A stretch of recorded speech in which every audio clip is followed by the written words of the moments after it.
আসসালামু আলাইকুম। আর কত ভিডিও করবে? আমার জন্য কি আল্লাহ কাউকে লেখে নাই আমার কপালে? জীবনে কি সারা জীবন একাই থাকবো?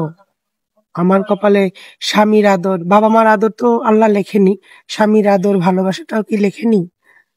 আল্লাহ কি আমার জন্য কাউকে বানায়নি? কেউ কি নেয় আমার জন্য যে আমার দায়িত্ব নিবে, আমাকে ভালোবাসবে, সারা জীবন আমাকে আগলিয়ে রাখবে? আর কত দিনে মনে একা, একা জীবন কাটাবো? একজন বটগাছের ছায়াও তো লাগে।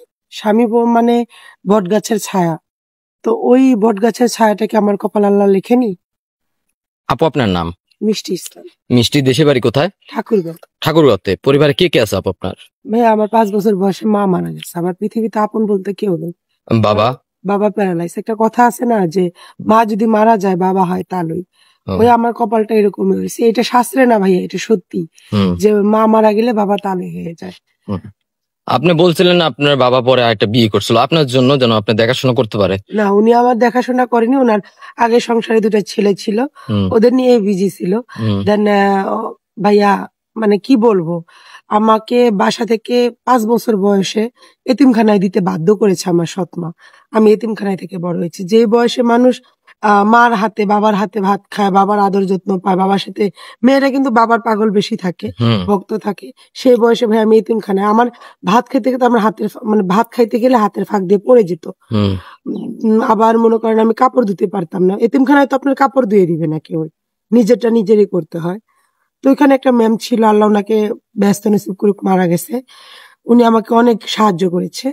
আল্লাহ সবাইকেই ভালো রাখুক, আমার সৎ মাকেও ভালো রাখুক। আমি তাকে অভিশাপ দিই না। তাকে শুধু আল্লাহ বাঁচিয়ে রাখুক, আমার যেন সুখ হয়। ইনশাআল্লাহ আমি যেহেতু ৫ ওয়াক্ত নামাজ পড়ি ভাইয়া, আল্লাহকে ডাকি, একদিন না একদিন সুখ হবে। আমি দোয়া করি যে মা বেঁচে থাকুক, আমার সুখটা দেখে মরুক। আচ্ছা, এখন আপনি বিয়ে করবেন তাই তো আপু? হ্যাঁ ভাইয়া। আচ্ছা, কেউ যদি এই ভিডিও দেখে আপনাকে পছন্দ করে বিয়ের প্রস্তাব দিতে চায়, আপনি তো বর্তমান গার্জেন তাই না? আপনার বাবা মা কে সাথে কথা বললে তো নাই। আচ্ছা, তো কেউ যদি পছন্দ করে, যদি আপনার বিয়ে প্রস্তাবটা দেয়, আপনার সাথে যোগাযোগ করার মাধ্যমটা কি আপু? আপনাদের মাধ্যমে যোগাযোগ করতে হবে। আপনি কোনো পার্সোনাল ফোন ইউজ করেন না? না, আমি আহ ভাই ঠিক মতন ভাতই খাইতে পারি না। অনেক সময় যায়। হ্যাঁ, আমার স্বাস্থ্য ভালো, কারণ আমার বাবা স্বাস্থ্য, আমার মা, আমার ফ্যামিলিগত সব থেকে আমি ওই মানে শরীর স্বাস্থ্য পেয়েছি। হুম, কিন্তু আমার অনেক সময় আমি না খেয়েও থাকি। হুম। মোবাইল কিনবো কি দিয়ে? আচ্ছা, বর্তমান তো আমাদের অফিসে আছেন তাই না? হ্যাঁ, হ্যাঁ। আচ্ছা, সুপ্রিয় দর্শক, ইতিমধ্যে দেখতে পাচ্ছেন স্ক্রিনে একটি নাম্বার। এই নাম্বারে ইমো হোয়াটসঅ্যাপ খোলা আছে। আপনার নাম হচ্ছে মিষ্টি ইসলাম। কেউ যদি ওনাকে পছন্দ করে থাকেন, বিয়ে করতে চান, অবশ্যই ডিসপ্লেতে দেওয়া নাম্বারে আমাদের সাথে যোগাযোগ করবেন। আমরা ওনার সাথে যোগাযোগ করে দিব, কথা বলে দিব। খুবই অসহায় একটি মেয়ে, এতিম একটা মেয়ে। এতিমের দুঃখ মূলত এতিমেরাই বুঝে, যে বাবা মা না থাকার কি কষ্ট। কেউ যদি এই এতিমের দায়িত্ব নিতে চান, এতিম মেয়েটার, তো অবশ্যই ডিসপ্লেতে দেওয়া নাম্বারে যোগাযোগ করবেন। ওনার সাথে আমরা কথা বলে দিব, আপনি ওনার জীবনের ব্যাপারে সম্পূর্ণ জানতে পারবেন।